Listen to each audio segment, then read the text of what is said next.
What's up guys, it's Dinith here. Welcome to the Daily Dose of OSPEs. So let's dive into the questions. A 35-year-old man presented with blood and mucus diarrhea and the microscopy suggests that the man is having Entamoeba histolytica infection. So in this question they have given pictures to support the diagnosis and also given the name of the organism. So given that it's the pharmacology department, let's say they haven't named the organism. So they have just given the pictures. In such cases, we should be able to identify who the organism is. So before diving into the pharmacological basis of the question, let's recall some parasitology. So firstly, they have given ABCD diagrams and I'll go through them and I'll say what it is. So the A diagram, it shows the cyst stage of Entamoeba histolytica. Specifically, it is the immature cyst stage. So what we can identify here is the immature cysts generally have one or two nuclei with a chromatid body. This chromatoid body is like a sausage shaped. And once the cyst matures, the number of nuclei increases from 1 to 4 and the chromatoid bodies disappear. So in this case, we can find a single nucleus and a chromatoid body, which is the immature cyst stage of Entamoeba histolytica. Also, the B diagram, it shows the tropozoid stage. So the tropozoid stage can be identified with a central karyosome, which we can see, and peripheral chromatin, which is evenly arranged. And also we can see a ingested red blood cell. So that is the identifying features of the tropozoid stage of Entamoeba histolytica. This central karyosome is quite important because if we have to identify between Entamoeba histolytica and Entamoeba coli, then this is important because in Entamoeba histolytica, the central karyosome, the karyosome is central located, but in Entamoeba coli, it is quite eccentric, right? So when identifying the cyst of Entamoeba histolytica and Entamoeba coli, there are around 1 to 4 nuclei in histolytica and around 8 nuclei in coli. And also we can see the sausage shaped chromatoid body, and the chromatoid body in Entamoeba coli is like with jagged ends. The shape is quite altered. So that is why the central karyosome part is important. And the clinical manifestation of the disease is shown in C and D. That is not the most commonest manifestation. So firstly, I'll tell what the commonest manifestation of Entamoeba histolytica is. It is generally a diarrheal disease, or like mainly asymptomatic. It is mainly asymptomatic, associated with mild diarrhea, right? That is the most common manifestation. But in some cases, it can develop this characteristic flask-shaped ulcers in the colon. You can see the flask shape, right? This is must-know stuff. Like when you see this flask shape presentation, you should be able to say it is Entamoeba histolytica. So these flask shaped ulcers happen because they invade the colonic mucosa, and as a result, the colonic mucosa undergoes necrosis, and then they sequentially extend down the mucosa, and they invade the colon. So these flask-shaped ulcers are mainly confined to the colon, and they are mostly numerous in the cecum. So that is about the clinical manifestation, and also they are mainly it is the asymptomatic with the mild diarrhea, and then we can have intestinal amoebiasis. And in 5% of people with intestinal amoebiasis, they can go into extraintestinal manifestations. So in such cases, what can happen is they present with multiple liver abscesses, particularly in the right lobe. So what happens is these abscesses, they can sometimes rupture. So what happens when they rupture, they can spread through the diaphragm and go to the liver and give liver abscesses, and sometimes access hematogenous spread and give rise to brain abscesses, kidney abscesses. So it can give sort of a disseminated infection, which is quite rare, right? So that is also a somewhat rare presentation of amoebiasis. So I have also attached some pictures to show the life cycle. So like the infective and the diagnostic stage is the cyst stage. So the tropozoid stage, although like we ingest it cannot survive in the stomach. So it is not generally considered as of infective. And also like so generally it undergoes excistation in the small intestine, and then it undergoes encystation in latter parts of the colon, and that is how it's a life cycle occurs. So I'm not going to go into much depth of the life cycle, so you all can read about it. So let's dive into the pharmacology of this pharmacological basis of this question, which is actually a pharmacology question. So I'll go into pharmacology. So what's the drug of choice to treat amoebiasis? So it is metronidazole or flagyl. So it is haram to mention words like flagyl because they are brand names. We should go with metronidazole. So what is the class of the drug? It is section B, part B. It is a nitroimidazole, belongs to the nitroimidazole drug class, and the mechanism of action. So for metronidazole to exert its action, the first thing we should understand, it should be reduced. So for it to be reduced, this reduction specifically occurs in anaerobic organisms and protozoa. So we can say we can say that its action is confined to anaerobic organisms and some protozoal infections. So that is very important. For example, let's say in MCQs they give other organisms like aerobes or other types of organisms which are not anaerobes. So in such cases we can easily exclude them because its mechanism of action is confined to anaerobes and protozoa.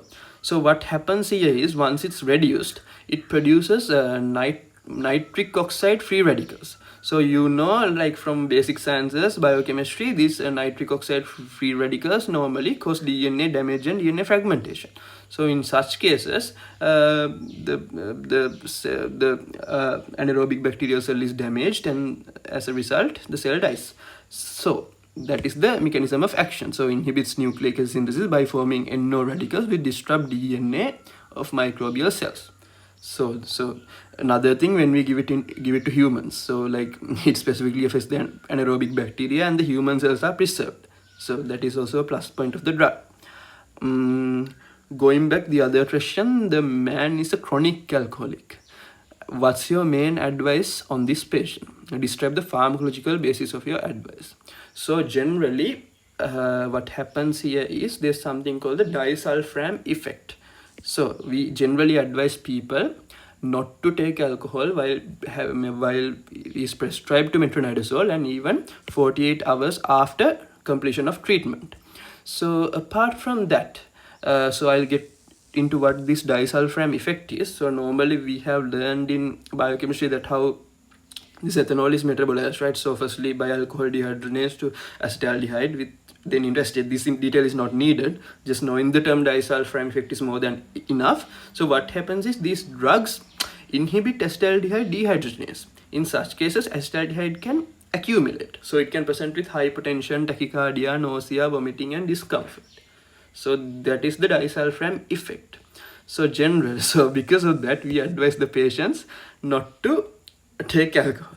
So generally, the disulfiram effect is also seen in cephalosporins like cefotetin and cefoperazone. So just know that this effect can occur with metronidazole and cephalosporins. So part D of the question, this drug can be used in the treatment of pseudomembranous colitis as well. List 2 other drugs that can be used to treat pseudomembranous colitis.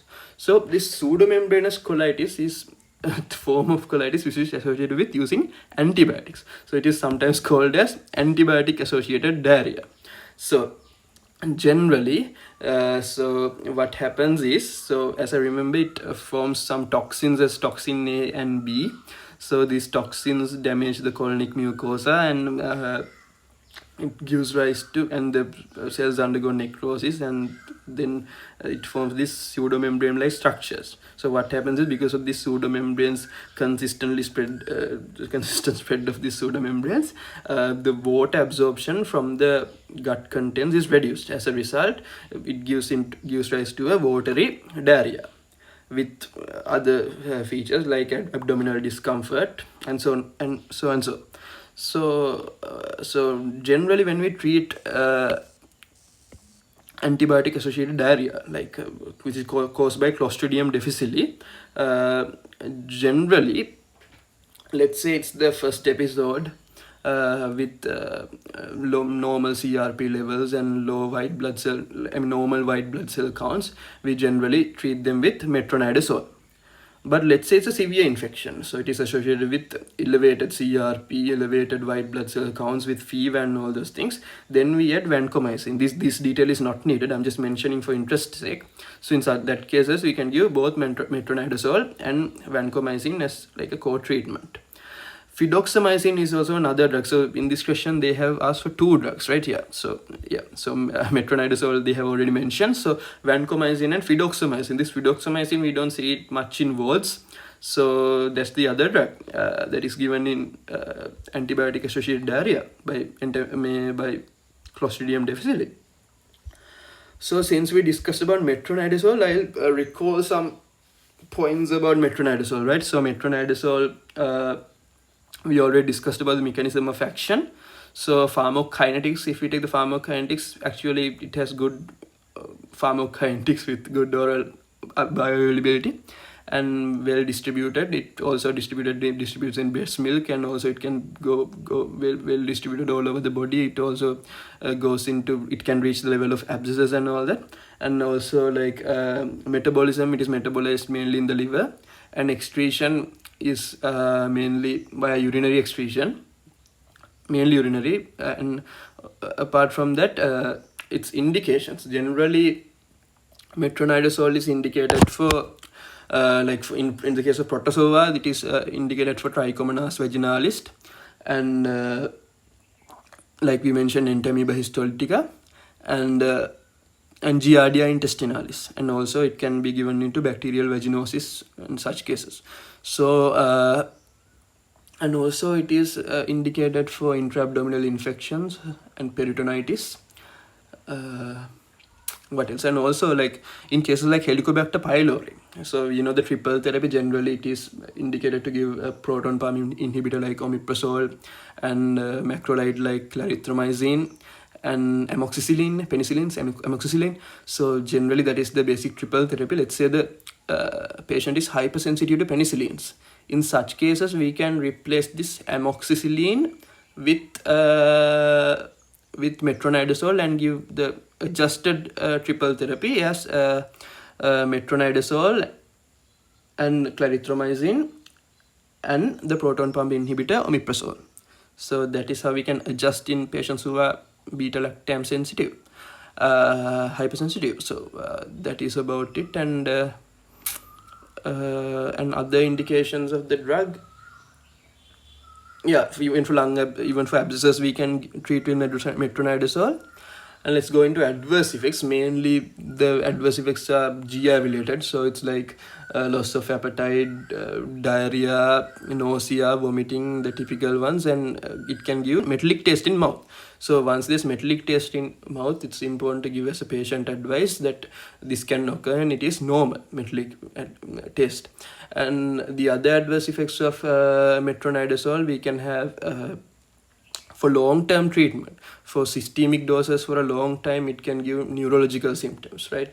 Neurological symptoms, neurotoxicity, and sometimes it can develop into seizures, and leukopenia and neutropenia also can develop with long treatment. So in such cases, we advise the patients to be safe in using machinery, because with neurological effects, it's dangerous for patients to use machinery. And apart from that, we ask them to take it with a full glass of water, patient advises. Apart from that, metronidazole causes dark urine. So this dark urine, we tell the patients this dark urine is normal and you don't need to stop the drug because of that. And also we ask the patient to take liver functions done frequently. And also we mentioned about the disulfiram effect. Do not take alcohol during the treatment and 48 hours after treatment. So these are the adverse effects I can recall. So that's about metronidazole, and this marks the end of the daily OSPE discussion. Thank you guys.